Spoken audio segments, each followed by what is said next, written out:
ओम नमः शिवाय। आज हम शांति पर्व के अध्याय 108 की चर्चा करेंगे, जिसमें युधिष्ठिर जी भीष्म पितामह से प्रश्न पूछते हैं कि धर्म के तो बहुत से मार्ग हैं और उसकी बहुत सी शाखाएं हैं। आपके अनुसार इनमें से कौन सा मार्ग आचरण में लाने योग्य है और कौन सा मार्ग श्रेष्ठ है, जिसका आचरण करके मैं भी इहलोक और परलोक में परम धर्म का पालन कर सकूं। इसके उत्तर में जो भीष्म जी ने कहा वह सभी कालों में, सभी युगों में और सभी वर्णों के लिए, सभी स्त्री पुरुषों, युवा वर्ग और बच्चों के लिए बहुत उपयोगी है। हमें इसे ध्यान से सुनकर समझना चाहिए, समझ के इसी के अनुसार आचरण करना चाहिए। भीष्म जी कहते हैं, हे राजन, मुझे तो माता पिता और गुरुजनों की पूजा ही सबसे अधिक महत्व की जान पड़ती है। इस पुण्य कार्य में संलग्न होकर मनुष्य महान यश और श्रेष्ठ लोक को प्राप्त करता है। युधिष्ठिर, माता पिता और गुरु जिस काम की आज्ञा दें वही धर्म है। यदि वह अनुकूल हो या विपरीत, तब भी हमें उसका पालन ही करना चाहिए। जो उनकी आज्ञा का पालन करते हैं उनके लिए दूसरे किसी भी धर्म की आवश्यकता नहीं है। वे जिस कार्य के लिए आज्ञा दें वही धर्म है। माता पिता और गुरु ही तीनों लोक हैं, तीनों आश्रम हैं और तीनों वेद हैं। ये ही तीनों अग्नियां हैं। पिता गृहपत्य अग्नि है, माता दक्षिणायन अग्नि है और गुरु अग्नि का स्वरूप है। लौकिक अग्नियों में से इन तीनों अग्नियों का गौरव अधिक है। यदि इन तीनों की सेवा में कोई भूल नहीं करोगे तो तीनों लोकों को जीत लोगे। पिता की सेवा से इस लोक को, माता की सेवा से परलोक को और गुरु की सेवा से ब्रह्मलोक को भी लांघ जाओगे।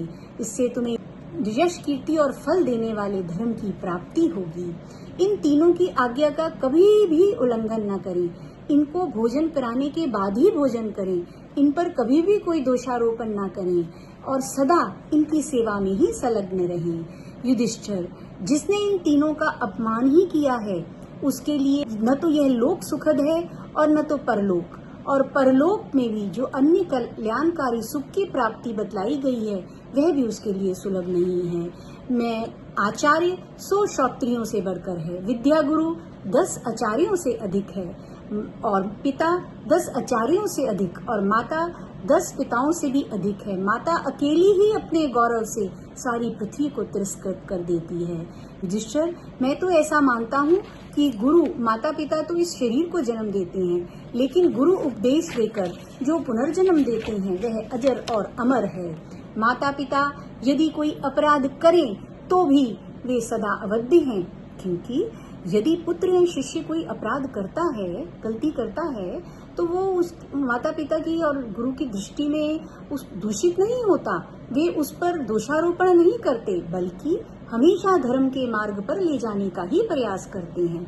जो लोग विद्या पढ़कर गुरु का आदर नहीं करते, उन्हें गर्भ के बालक की हत्या के समान पाप लगता है। जैसे गुरु का कर्तव्य है कि अपने शिष्य की आत्मोन्नति करना, वैसे ही शिष्य का कर्तव्य है कि मन, वाणी और क्रिया से गुरु की सेवा करना। मनुष्य जिस कर्म से पिता को प्रसन्न करता है उसी से वे ब्रह्मा जी प्रसन्न होते हैं। जिस बर्ताव से माता को प्रसन्न करता है उससे समूची पृथ्वी की पूजा हो जाती है और जिस कर्म से गुरु को ही प्रसन्न करता है उससे परब्रह्म परमात्मा की पूजा हो जाती है। गुरु को पूजित होने पर पितरों सहित देवता और ऋषि भी प्रसन्न होते हैं। ये तीनों कदापि भी अपमान के योग्य नहीं हैं। मैं अपना सारा कर्म का शुभ कर्म करके इन तीनों को ही समर्पित कर देता था। इससे मेरे सभी शुभ कर्मों का पुण्य 100 गुना और 1000 गुना बढ़ गया। युधिष्ठिर, उसी से ये तीनों लोक अभी मेरी दृष्टि के सामने प्रकाशित हो रहे हैं। यह कल्याणकारी मार्ग है, तुम भी इसका पालन करो। हमें भी इसी प्रकार अपने माता पिता और गुरुओं का आदर और सम्मान करना चाहिए। आज हम यहीं पे समाप्ति करेंगे। अगले वीडियो में शांति पर्व की अन्य कथाओं पर चर्चा करेंगे। ओम नमः शिवाय।